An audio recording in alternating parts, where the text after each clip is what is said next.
If you haven't heard about Anchor, it's the easiest way to make podcasts. Let me explain. It's free. There's creation tools that allow you to record and edit your podcast right from your phone or computer. Anchor will distribute your podcast for you so it can be heard on Spotify, Apple Podcasts, and many more. You can make money from your podcast with no minimal listenership. It's everything you need to make a podcast in one place. Now make sure you go download the free Anchor app. Go to anchor.fm to get started. See you on Anchor.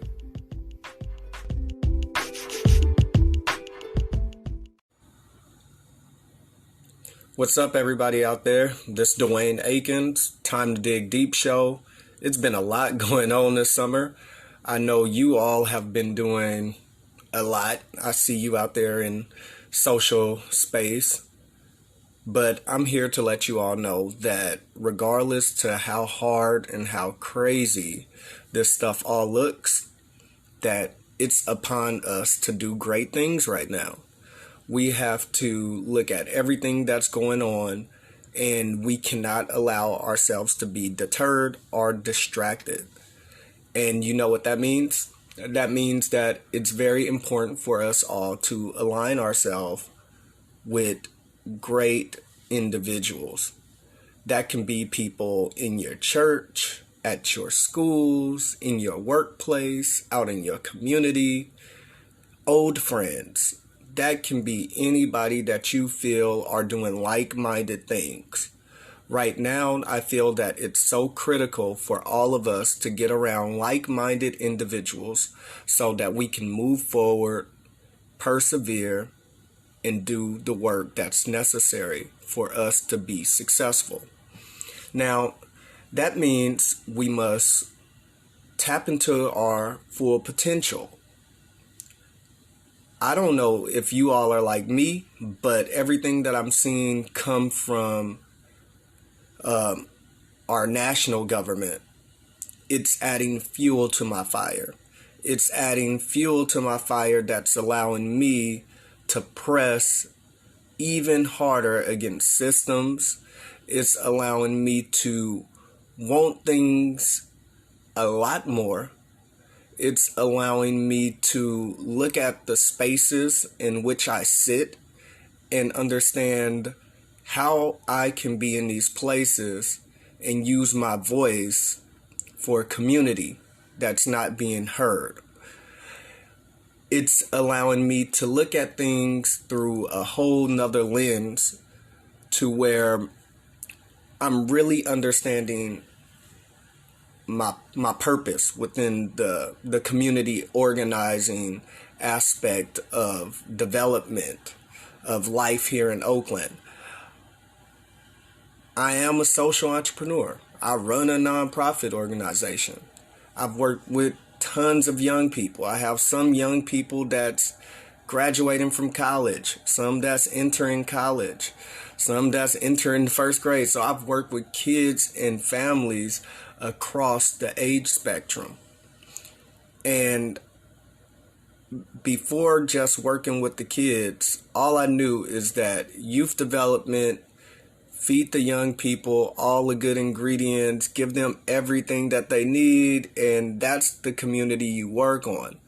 Now, 10 years into my career as a social entrepreneur, I'm understanding that your job description might be a little bigger than that, Dwayne.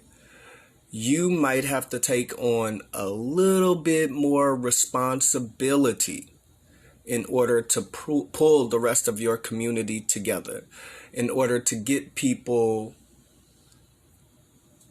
looking at themselves from that mountaintop and being able to say, you know what, I got this. I can flourish in any neighborhood. I can walk into any schools. I can walk into any type of career, and I'm going to be all right. A lot of people who are not black, chocolate, African, they don't know what that feels like, to feel automatically marginalized when you walk into a space, or when you're doing something that a black person normally don't do. For example, last weekend, we do a social distancing tennis camp at a park out here in East Oakland, Brookdale Park. And a group of white women, they came to the tennis courts and they seen us setting up the practice. We got a whole bunch of little black kids, minority kids out there learning how to play tennis. Got our tennis instructors, and our tennis instructors, they're white. Great people. Got a program, Rally for Reading, doing some awesome things. Partner with We Lead Ours. Love the work that we was doing. Wanted to give back, support inner city kids, teach them how to play tennis. So they sat there and they looked for maybe like 15, 20 minutes. And it's cool that you're watching. I hope that they were in awe and not in the energy that they gave, which is, why are they on the tennis courts? They shouldn't be playing tennis. That was the look. And so it's those microaggressions and that direct racism, or that sense of entitlement that really rubs me the wrong way. Like, this land, for sure, this land is Native American land, right? Ancient African land, right? Before Christopher Columbus said that he found it, before Christopher Columbus and all those folks that was on all those boats came over here and gave all of the Indians all these diseases. So let's just be real about a lot of stuff. Like, we're living in a time and space to where our young people, they don't feel good about the skin that they're living in. Partly because the true American history is not told. Secondly, those of us that do know a little bit of our history, we're not sharing the information. So I know I have a ton of folks that listen to my voice from all different ethnicities, all different genders, all different age groups. This is nothing personal. This is me just being as real and as authentic as I can be with my voice in a safe space to allow me to reflect, allow me to talk about what's going on, to allow me to share insight and hopefully support others. Hopefully, one of those things that I said about microaggressions, some of my allies out there, my white, my Asian folks, you all are responsible for making sure you ask yourself, am I doing that right now? Am I coming off as supportive and authentic, or am I being passive aggressive? Like, we really have to start recognizing when we do those things. And to my black people, we have to also make sure that we don't use microaggressions and passive aggressiveness as excuses not to do anything. And we can't allow some white people to say the N-word, then some don't. And then this black card thing that we got going on, we got to throw that out the window. We also got to throw this thing out the window that being black is not being articulate, that being black is being ratchet, being bad, bougie, ghetto, all these positive, we turned them into all positive, glorified hashtags. And we need to be rewriting the wheel, understanding that to be black is a whole bunch of things. It's just not one mode. In every profession in the world, you'll find a black person, multiple of them. The even cooler thing is when you look at most of the professions, you'll find that many of the inventors of everything are black. got some melanin in them, right? Last thing, guys. I know this is supposed to be a show about entrepreneurialism, motivation. I took it a little social today, and I'm sorry. However, we have to say real things when we get these opportunities to talk to people.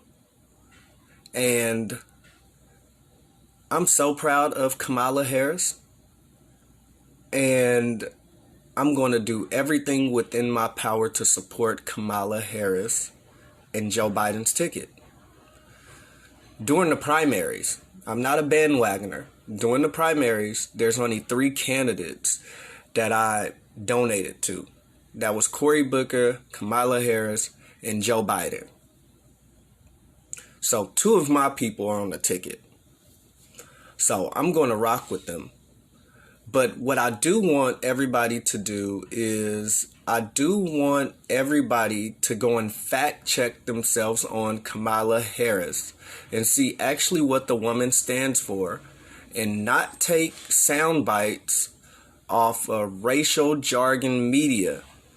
Like, we have to stop reading in 150 characters and we have to go into the empirical research. We have to go and break down what somebody is putting in front of us. Even with myself, anything that I say in here, if you don't agree, go fact check it. Don't just believe it because Dwayne said it. That's horrible academic scholarly work. You never do that. And stop believing everything that you see on Wikipedia. Yes, some of it is true.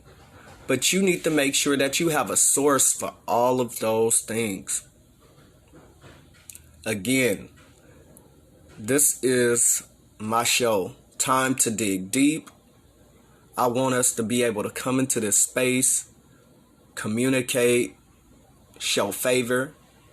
I hope that my voice is a vehicle to help bridge conversations, to help individuals learn from each other. I love collaborative thinking, and I am so thankful for these moments like this where I can just come very authentic, very, very raw, show a sense of emotion, be with you for a long time, but not too much. And guys, we're in for a roller coaster ride. So everybody out there need to buckle in and need to get ready to go on this ride. But you got to have a lot of gas. Good morning. I'm your host, Dwayne Akins. This is Time to Dig Deep show. Follow me, www.timetodigdeep.com. On Instagram at TheEleganceWelo. You can even call me 510-409-8275. If you have any questions, need any support, I'm here to support you. I love all of you. May God watch over you. In your name I pray. Amen.